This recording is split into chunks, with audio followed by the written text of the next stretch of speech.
Who's your top 5 right now in point guards? Wow. You're going deep with me now. Or top 3?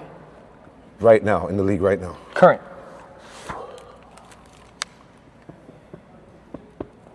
I'm going to say Shai, of course, get that out of the way. I agree. I think he's the best. Most One unguardable. of them. Cade Cunningham, number 2. I'm going to put there number 3, point guard, real true point guard. Ja Morant. Ja Morant, I know you guys are all here. Who's the most underrated and overrated player in the NBA? Well, I'm not going to diss nobody. Underrated. Underrated? Wow. Gilgeous-Alexander Walker. And everybody's going to say that's a biased one, so I'll give you the next one. I think Cade Cunningham. Even though people say he's that guy now, Cade's really that guy. Yeah. Cade is very tough. Cade is very tough. Yeah, people might not say it because he gets his flowers now, but yeah. All right, so you had Cade Cunningham getting some praises from SGA Dad. He kind of been on the podcast circuit the last couple years, man, or last year. Remember, he went on the 5 Club 20 podcast and told Jeff T if he gave his girl some of the sperm that he got, he gonna have a NBA superstar or something like that. That shit was funny as hell. Check out the NBA Talk playlist. Thumbs up the video. Subscribe to the channel. Thumbs up the video. Subscribe to the channel. Check out Detroit Pistons Talk playlist. So, he said that Cade is the most underrated player. Even though he's one of those guys, he still feel like, people still don't know how good he is. And, he said his nephew, or I think that's his nephew, Gilgeous-Alexander Walker, but he said not being biased is Cade Cunningham, and then the top 3 point guards, he put his son first, and then he put Cade Cunningham and Ja Morant, and I think he preferenced that Luka don't play no defense. So, that's huge praises, man, from somebody else's father, and I think a lot of the old heads, like Cade Cunningham, because he just played the game the right way. He don't get no foul calls. He don't get no foul calls. Don't get no foul calls. Don't really cry on the court. Got to get his the hard way. And I see people see them going 14 wins and they took what's theirs. Humble brag, killer. The game is predicated on skills and not being a free throw merchant or unethical basketball. Play both sides of the ball. People don't talk about it enough. He was top 10 in defensive efficiency. When you start talking about the best two-way players, it's Jaylen Brown, Kawhi Leonard, and then you probably and Victor Wembanyama. Then you putting Cade Cunningham like right there in that top 5. When you talking about guys that play both ways, you know what I'm saying? So, I just think I think guys who grew up like on that Jordan era or that Magic era, I think they really, really respect Cade Cunningham because he come from that era where let's just throw the ball up and let's hoop. You feel what I'm saying? And I think the NBA kind of need that, him and that Jalen Green rivalry. That's something that they need because there's not a lot of rivalries no more. It's just everybody buddy. You know what I'm saying? And, even guys who then slept with the same woman and one married her in the locker room, they seem to be buddy. It's really not even that.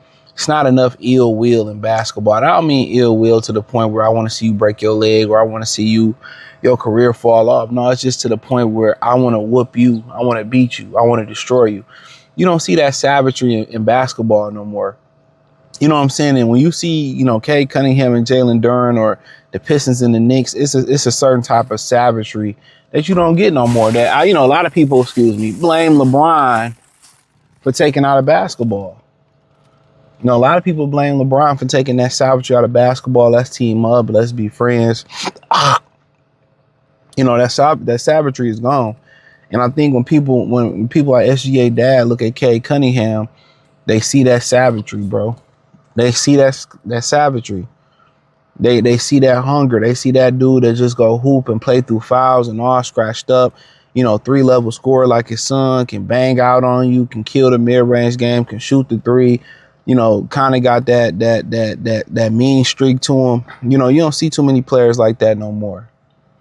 You know what I'm saying? A lot of these dudes, they want to be friends. They want to be cool.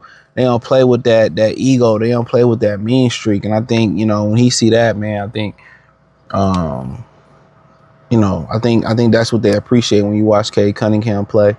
But in general, I think that's a huge honor to have a dude who has, 2 family members in the NBA. You know, one being the 2-time MVP. I think Gilgeous-Alexander, he might have been most improved last year, and he said he fucked with your game. I mean, that's huge. You know, and I can see why a lot of old heads like Cade Cunningham.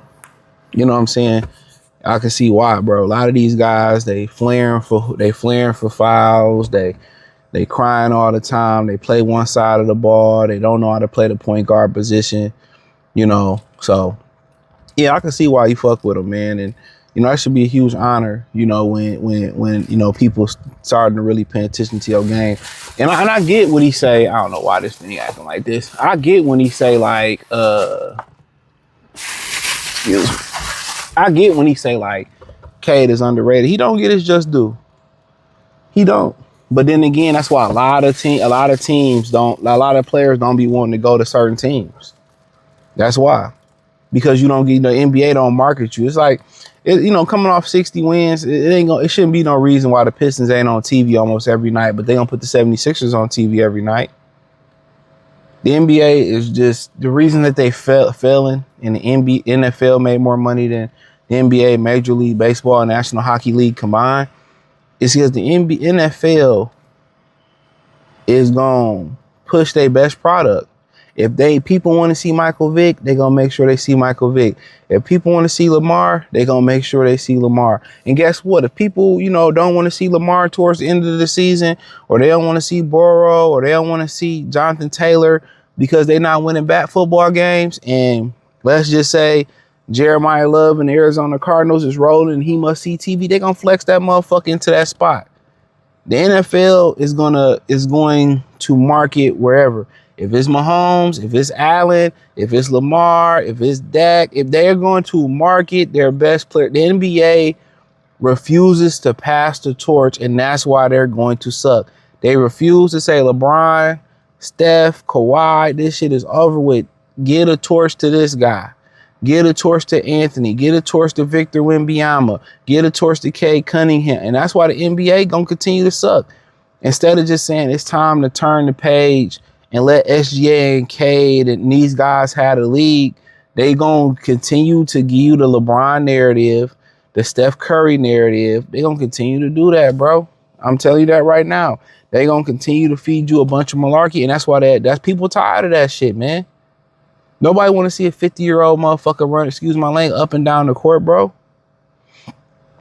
The KD, Kawhi, LeBron era is over with. Let Tatum, let Brown, let SGA, let Cade, let Jalen Green, let Booker. Let them dudes have their league, bro.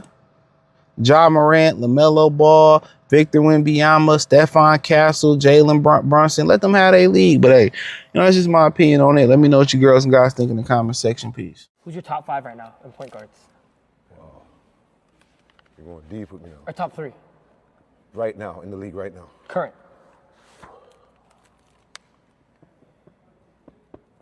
I'm going to say Shai, of course, get that out of the way. I agree. I think he's the best.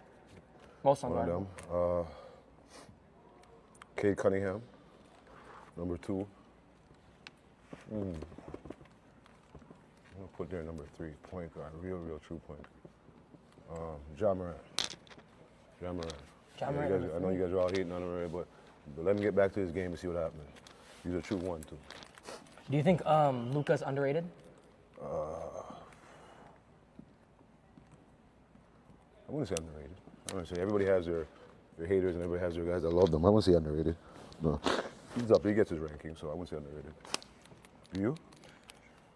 I don't think so. Because he drops like 30, 40 a game. And so what should he be? Known as the best player in the league? One of the best. I feel like he's not in the conversation. He is in the conversation. You think so? He's in the MVP conversation every year. Yeah, but like social media. Because I'm on social media every second. Oh, but he's top 3. Top 3? Isn't he? Wasn't he top 3 this year in voting? Was he? Yeah. Something like that, top 3, top 4. He's in the conversation, bro. But you know, you got to play defense, bro. Yeah, you got to, it's both sides, right? Do you think the NBA